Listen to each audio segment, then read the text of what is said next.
A former Baltimore Ravens coach snubbed Lamar Jackson. We talk about that. Isaiah Likely contract rumors continuing to swirl and so much more coming up on Locked On Ravens.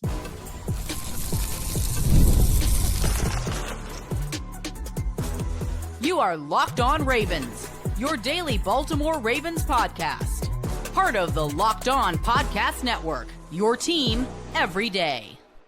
Welcome into another edition of Locked On Ravens, your daily Baltimore Ravens podcast. I'm your host, Kevin Oestreicher of Ravens Wire, here with you on the Locked On Podcast Network, your team every day. Thanks so much for being here, making Locked On Ravens a part of your day and your first listen each and every single day. We're free and available on all podcasting platforms. That includes in video form on YouTube, where you can like and subscribe to the channel, and in audio form where you can follow along and subscribe wherever you get your podcasts. We're a 5-day-a-week Ravens show here, so Monday through Friday, bringing you that daily Ravens coverage. Plus, we sometimes have bonus episodes on the weekends. We also go live after every single Ravens game, after every single piece of Ravens big news. We also have the new Locked On Ravens Squad show with myself, Kadir Ismail, who's a former Ravens receiver, and Sam Njoku, and we have a lot of fun. We just finished up first full week of the squad show. So if you want to check that out, be a part of that as well, alongside the main show, which is this, you can do that as well. Appreciate everybody for being here and taking some time out of your day. To all the everydayers, the first time listeners, and for somewhere in the middle, thank you everybody for tuning into the show. We have lots to dive into today here on this Purple Friday. In the final part of the show, we'll get into the importance of early season games for the Ravens. We'll compare it to some of their rivals and look back at what they did last year and how it did set them up in a hole, then look ahead to their schedule this year and kind of highlight some games that I feel like are even more important than people are talking about. In the second part of the show, I want to dive into Isaiah Likely a little bit more. Isaiah has been a big topic of conversation, and those rumors are only continuing to swirl. So I want to go over a couple of numbers that I feel like could be fair for both the Ravens and Isaiah Likely. But in the first part of the show, a former Ravens coach snubbed Lamar Jackson during an interaction with Joe Burrow. Kind of completely out of the blue. It kind of happened here. So we'll dive into that in the first part of the show. Coach I'm referring to, he's given the Ravens some fits recently as a defensive coordinator of the Chiefs, Steve Spagnuolo, who was a coach with the Ravens. Wish he would have stayed for longer in Baltimore. He was the senior defensive assistant. Obviously he has a long history of being a coach. Obviously he started in Philly, went to the Giants, obviously was with the St. Louis Rams, not Los Angeles, but St. Louis. He ended up being hired as the head coach over in St. Louis. That didn't really go very well. And then he's found his way as a defensive coordinator in this league, but he was with Baltimore in 2013. Well, before the 2013 season, he was hired, and then the team promoted him to assistant head coach / secondary coach in 2014. So just a small cup of coffee with the Ravens before going back to the Giants in 2015. But Joe Burrow, after the Chiefs played the Bengals last season, via the quarterback series on Netflix. Joe Burrow is one of the featured quarterbacks in that series. A lot of insight and insider information there. Steve Spagnuolo went up to Joe Burrow, shook his hand, post-game pleasantries, I guess, right? And out of the blue, unprovoked, said, other than that guy, referring to Patrick Mahomes, you're the best in the business. I'm not saying that because you're standing there. And Spagnuolo clearly, a lot of respect for Joe Burrow, a lot of appreciation, and that's great. Like, I love interactions like that, but it has sparked a lot of debate among the football community. Obviously, Ravens fans hear this, Bills fans hear this, Eagles fans hear this, and they're like, oh, wait, hold on a second. Joe Burrow at number 2 is essentially what Steve Spagnuolo is saying here, with Patrick Mahomes being at 1. And obviously, it is a snub to Lamar Jackson. And I'm not coming on here and saying, oh, Steve Spagnuolo hates Lamar Jackson. No, I'm not saying that. I don't think that's true. But the comments here with the debate that it has sparked, I feel like brings up an interesting conversation. Now, the way that Lamar Jackson is perceived among people in the league is compared to how Lamar Jackson is perceived, I think, within the national media and within, some of the local fan bases, right? There's a lot of respect for Lamar Jackson across the NFL. Players, coaches, executives. Now, there are some that don't believe in Lamar Jackson, right? We saw that during his contract situation in 2023 where, owners, general managers were coming out and saying, yeah, it's a tough situation. Lamar's talented, but we don't really want him. Injury this, play style that, money this. And now we know there's added context to that with the collusion case and that whole situation between the NFL and the NFLPA, which we talked about a couple of weeks ago. So if you haven't seen that and you haven't heard about that, be sure to check out our episode there on that whole thing. But there's a lot of respect for Lamar Jackson. Now, the way that the MVP voting went, and again, that's national media members getting those votes, didn't really work out for Lamar this past year, right? Josh Allen ended up winning. Saquon Barkley wins Offensive Player of the Year. There was really not like an appreciation for Lamar's season last year, despite it being ridiculously, and I mean ridiculously incredible. 41 passing touchdowns, 4 interceptions, and look, we can make the argument it was really only 1 interception based off of how, for the majority of those interceptions, they were bouncing off receivers' hands, right? There were a couple from Bateman that, bounced off of his hands and into defenders' arms and all that. Like, yes, Lamar's going to get credit for those, but I don't know. I'm actually curious to see maybe one day if receivers get credit for interceptions. I mean, it's probably never going to happen, but, I've seen that debate being sparked about, if a ball is right in the receiver's hands and he, glances off and goes into the defender's arms, does the receiver get the credit for it instead of the quarterback? I don't think that'll ever happen, but regardless, just that number alone, even if you factor in all the interceptions, 41-4 is absolutely ridiculous. It was the first player in NFL history to go over 4,000 passing yards and 900 rushing yards in the same season. Obviously, 5,000 total yards for Lamar was another incredible milestone. He had an 8.6 touchdown percentage last year, which was 6th all time since the NFL completed the merger back in 1970. I mean, this is ridiculous stuff. And yes, Joe Burrow, that Bengals team is horrible during the early parts of the season. Joe Burrow is a competitor. He wants to win. He's been to a Super Bowl. He's a great quarterback. Do I think he's better than Lamar Jackson? No, I don't. Do I think Patrick Mahomes is better than Lamar Jackson right now? No, I don't. Now, obviously, Steve Spagnuolo is going to go to bat for his guy, right? There's not a world here where Steve Spagnuolo is employed by the Chiefs and doesn't say Patrick Mahomes is the best quarterback in the NFL. It's just not. It's not there. And there is an argument for all these guys. There's an argument for Burrow, argument for Josh Allen, argument for Mahomes, an argument for Lamar Jackson. But Lamar's argument to me is very clear here, where I don't think anybody impacts the game more than Lamar Jackson does right now. And that can be from he's changing the game from a play style perspective and how things work. But also, I'm talking about impact. I think he is the most valuable player in the NFL as well.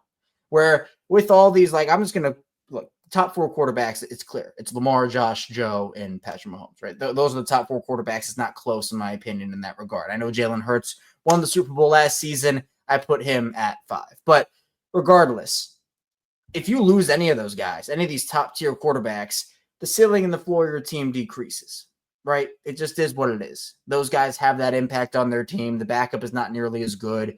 It's going to happen. But we also have proof that the Ravens without Lamar Jackson, they're just not very good. And look, yeah, that's what happens, when you lose your star quarterback, right? It's not rocket science here, right? It's pretty obvious. But we've seen the Tyler Huntley days where the Ravens were struggling. Lamar Jackson's in there, man, the Ravens, 30 points, 35 points, 28 points, like clockwork, boom, boom, boom. It feels like 21 points is low for Lamar Jackson in that offense when everybody's on and clicking. Tyler Huntley comes in and during those 2 years where Lamar missed time, and they could barely crack 14 points, it felt like, every game when he was in there. And they were either winning games 14-12 or losing games 18-17. It just felt like that's what it was.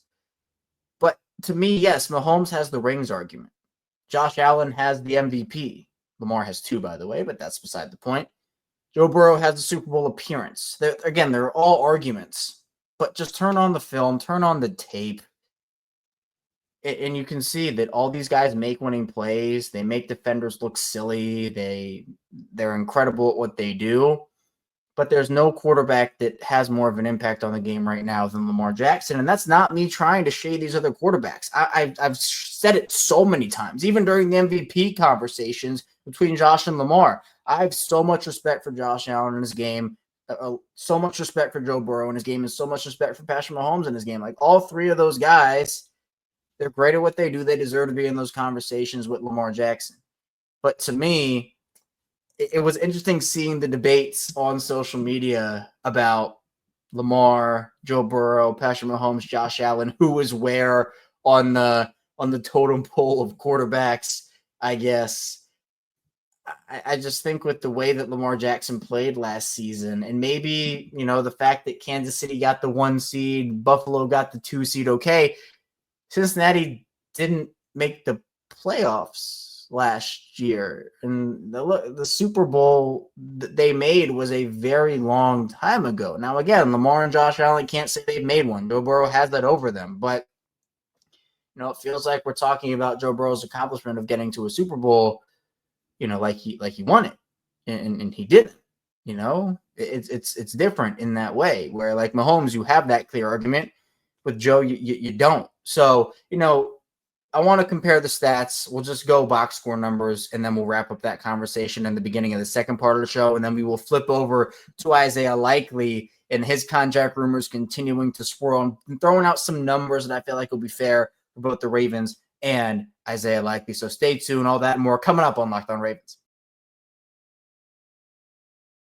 First, the show is brought to you by Monarch Money. Ever wish managing your money felt easier? With Monarch Money, it can. Whether you're growing your savings or planning a big purchase, Monarch puts you in the driver's seat. It's like having your own personal CFO, giving you full visibility and control over your finances. Monarch Money is so much more than a budgeting app. It's a complete financial command center. You can track all your accounts, investments, and spending in one place. So in addition to managing your money, you're also building your wealth. And for me, having everything in one app makes it so much easier to see where everything is and just make sure that I'm not missing anything. Going from one app to the other. Did I miss doing something? Did I not? Monarch has it all in one place, and that to me is a game changer. And I've really been serious about saving, and that's one financial goal Monarch has been able to help me with. So take control of your finances with Monarch Money. Use code LOCKEDONNFL at monarchmoney.com for 50% off your first year. That's monarchmoney.com, code LOCKEDONNFL for half off your first year. We're back, second segment, Locked On Ravens. Kevin Oestreicher still here with you on this Purple Friday. Appreciate everybody for being here. And again, making Locked On Ravens a part of your day and your first listen each and every single day. Just wrapped up the first week of the Ravens squad show, as I mentioned at the top of the show. So the regular Locked On Ravens programming, this right here, the Monday through Friday show, 6 a.m. Eastern time, that is not changing. It has not changed. Everything's staying the same. But we've made an addition. The Locked On Ravens squad show is myself, Kadri Ismail, who's a former Ravens receiver, and Sam Njoku. And we chop it up for an hour live on YouTube. And then, of course, after the fact, the episodes are available for playback in both audio and video form. But it's really fun. We're having a good time talking Ravens. We're laughing. We're having fun. Really, really good time. So be sure you check that out on Mondays and Thursdays. If you want your daily dose of Locked On Ravens in the morning, you can get that. And then Mondays and Thursdays, be sure you check in for the live shows as well. But let's finish off our conversation about Steve Spagnuolo snubbing Lamar Jackson, saying Joe Burrow outside of Patrick Mahomes is the best in the business. I went ahead and I got the stats up for Lamar Jackson and Joe Burrow. I just did career. I mean, we'll do 2024 after. We don't have to. I'm not putting Josh Allen in this conversation for this purpose. We did that with Josh Allen through the MVP conversation. I don't want to do that here. It's just going to be Joe Burrow and Lamar. So the only thing, or I guess things that Lamar Jackson does not have over Joe Burrow, what Joe Burrow has over Lamar, it's completion percentage, passing yards per game, and interceptions. Joe Burrow has about 4% completion percentage better than Lamar Jackson. He averages about 80-ish more passing yards per game, and he has 3 less career interceptions. Other than that, you got the quarterback record, and that's more of a team thing, but still does reflect on the quarterback, right? Wins, QB stat, that's debatable, right? I know people have different opinions. Passing yards, Lamar has more. Passing yards per attempt, passing touchdowns, rating, rushing attempts, obviously all that goes to Lamar Jackson as well. Lamar's made more Pro Bowls, all pros, MVPs he has 2, head-to-head as well. Lamar Jackson is 6-1, and Joe Burrow is 1-6 against the Ravens. So, that's something else to compare here. And I mean, if we want to do the 2024 season for both, which we can pull that up here quickly. I'm on StatHead, by the way. It does a great job. Just literally right in the window, you can do that. So 2024, Lamar had everything, but Joe Burrow had a higher completion percentage. He had more passing yards per game. He had more passing touchdowns and passing yards per game. But Lamar, obviously the better record, pass yards per attempt. Lamar won pretty handedly there. Interceptions, again, Lamar was very low turnover last year, and that resulted in a higher rating as well for him. So, I mean, again, the 2024 season was closer, honestly, for them than I think the career stats have been, and I guess that's a little surprising to some people, but, I still think Lamar's the best in the business here. It's no shade to Joe Burrow. Joe Burrow, to me, is the 4th best quarterback in the NFL, right? He's 4. Goes Lamar, Josh Allen, Mahomes, and Burrow for me. But you'll get a lot of differing opinions on it. I just don't agree with what Steve Spagnuolo had to say. But let's move on. Let's talk about Isaiah Likely a little bit. This conversation has been getting hot recently. It is sizzling because I think everybody wants Isaiah Likely's contract to get done before the season starts. I think everybody understands what's about to happen here if it doesn't. He's going to have a big year. He's going to, the price is going to go up. And then, is that going to impact how you maneuver through getting other guys signed to extensions because more money will be tied up in Isaiah Likely? I think there are multiple paths where there's a contract that's agreed to before the season starts that's fair for both the Ravens and for Isaiah Likely. I think that contract probably starts at $10 million plus per season. That's the very, very, very baseline for that.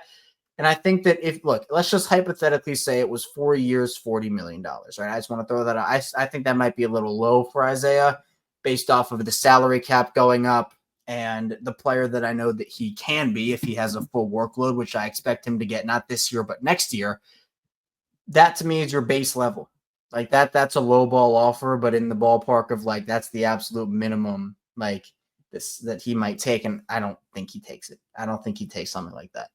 Now, I think the more common consensus is that this deal is going to be around $13 to $15 million per year. Mark Andrews, he got $14 million, but there's this user on Twitter, Ricky, at Slick Rick Scoops, and, he has been on with some news, off with some news, but, people in the NFL Twitter community generally, right, they generally trust Ricky's stuff. I don't know, how many hits he's had versus not or what it is, but he sparked a conversation because he said that, the Ravens have reportedly offered Isaiah Likely a contract extension worth $13 million annually. Now, I'm not reporting that as news or report or anything. I'm bringing it up because I think that actually would be a good deal for the Ravens. Now, if it actually turns out that Isaiah accepts a deal worth $13 million annually, then, Ricky here is going to take another victory lap. I know he has in the past. But again, it's not about necessarily saying, this is what's reported. I'm not saying that, because I don't know if it's true or not. I'm just saying that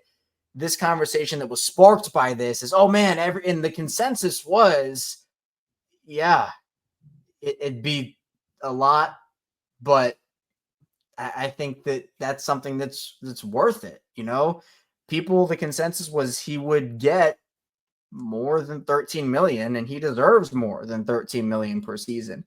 It would be an investment in Isaiah Likely and his future, right? Mark Andrews making $14 million, Isaiah Likely making $13 million with an extension. Obviously, this would prepare everybody for life without Mark Andrews. But we do know with the salary cap going up, and we see these tight end contracts. I mean, the highest paid tight end in the league right now is George Kittle, $19.1 million per season. Trey McBride coming in at number 2 with $19 million per season. Then it drops down a little bit to Travis Kelce, who's at 17.1. TJ Hawkinson is at 16.5. And then Mark Andrews is the 5th highest paid tight end at that $14 million. So, if you sign Isaiah Likely to a 4-year, $52 million contract extension, it would be, I think, showing Isaiah Likely, hey, we believe in you. And while that true breakout season hasn't happened, we know it's coming and we're investing in you now. right? And I think that's what they did with Rashod Bateman to an extent, where I think Rashod Bateman has a very high, like there's a high likelihood that he outperforms his contract this season. Like I think the Ravens can get back full value on that deal this year based off of what other receivers are getting paid, the salary cap going up, and the receiver market exploding in terms of guys getting huge contracts. $12.75 million or $12.25 million a year for Rashod Bateman.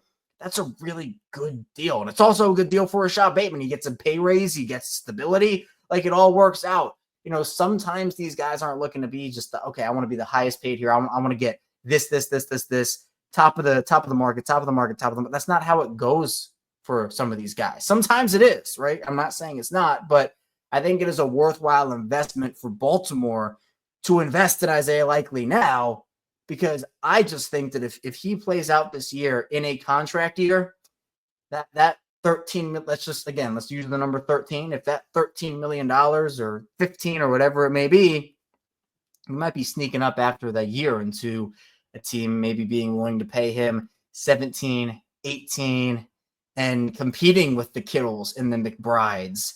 And like the Ravens with Andrews coming off the books, like sure. But then you also have to think about all of the other contracts you have to pay out. So just a really intriguing conversation about Isaiah.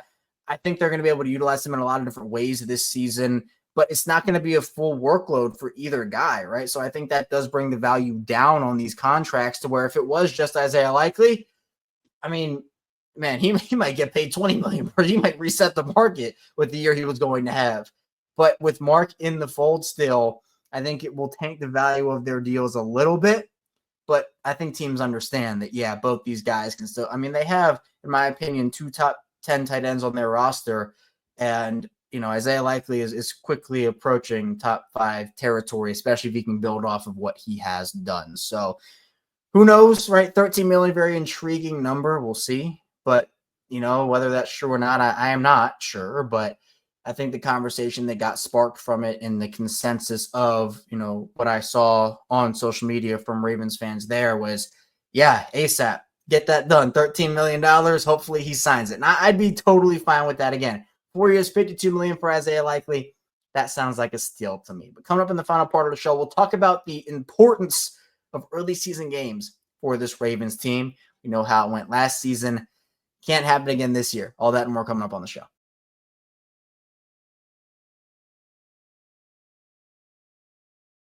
Back on Locked On Ravens, Kevin Oestreicher here with you still. Purple Friday edition of the show. Talking Ravens football. Man, we had a jam-packed week. I've talked about the squad show, you know, 5 awesome episodes this week. And, you know, just continuing to grind along here. This is episode 1,550 consecutively here for me on Locked On Ravens. Again, started this back in August of 2019. So I'm coming up on my 6-year anniversary. I always do a little something. I used to actually play the first ever segment I did, which is just don't listen to it, please. I'm begging you. Don't listen to it. It was my first time ever doing it. I had no radio experience, no TV experience, no media training, no nothing. Just off the bat, off the rip. And let's just say I like to think I'm a lot better at what I do now than I was then. So look, if you want to hear it and you want to hear me embarrass myself, you can go back and listen to it. But yeah, I used to play that for the final part of the show. I don't do it anymore, but 6 years, really exciting, really exciting. And I want to play a quick clip here. You know, Kadri Ismail, former Raiders receiver, he joined us on the show for Thursday morning. And he told an Ed Reed story about leadership. We're talking about Lamar and his leadership. He told a story about Ed Reed after he had retired. He was working with the Ravens radio. I want to play this clip of the story. Then we'll talk about that. And then we'll use that to parlay it into our conversation about the importance of the early season for the Ravens. You can tell his impact as leader is there and has grown over the course of his time with the Ravens. That's what Lamar Jackson is all about.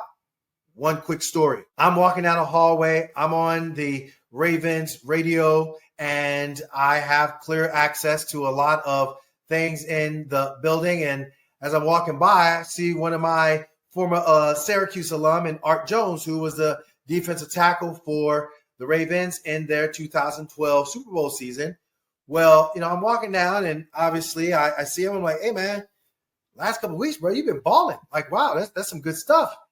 And he kind of smiled. He goes, I don't know what it is, but I think, Ed Reed was walking down the hall and kind of passed me. He goes, in Ed Reed fashion, he goes, hey, man, what you doing, man? We need more from you.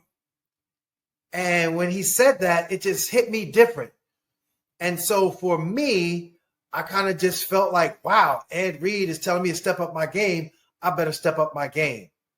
That's Art Jones, who had a very pivotal role in the success of them beating the San Francisco 49ers, of them taking care of business at Denver in the Mile High Miracle. And Q always has great stories like that. He has great insights. And if you haven't seen the episode from yesterday or the squad show, be sure to check those out. But you might be thinking, okay, cool, Kevin, nice story, but what does that have to do with anything? You're talking about early season importance. Well, the leadership qualities that Lamar Jackson has displayed. You hear that story about a veteran coming up to a younger guy and being like, hey, like, we need you here. We need more from you. And it's not in a way of, Ed Reed at that moment, I don't think was being like mean or, demeaning towards Arthur Jones. He was being like, hey, like, we're a team here. I believe in you. We believe in you, but we need to see it. It is tough love, I essentially would call it. And that is something I feel like Lamar Jackson has gotten better at over the course of his career. He talked about it with Kevin Hart. I mean, he said an adjustment was being a leader, but now, he goes one-on-one, he talks to guys, and, he leads by example. He's not the rah-rah guy or anything, but there will be rough stretches throughout a season, right? Last year, early season was rough for them. They started off 0-2. You go back to that 2012, 2013 team, with Ed Reed and Arthur Jones and all, everybody there. They limped into the postseason. They were not good in the back half of that year, particularly the final month of the season. They just barely squeaked out with the AFC North, and, they got in. And then they ran the table and did the thing, won 4 games and won the Super Bowl.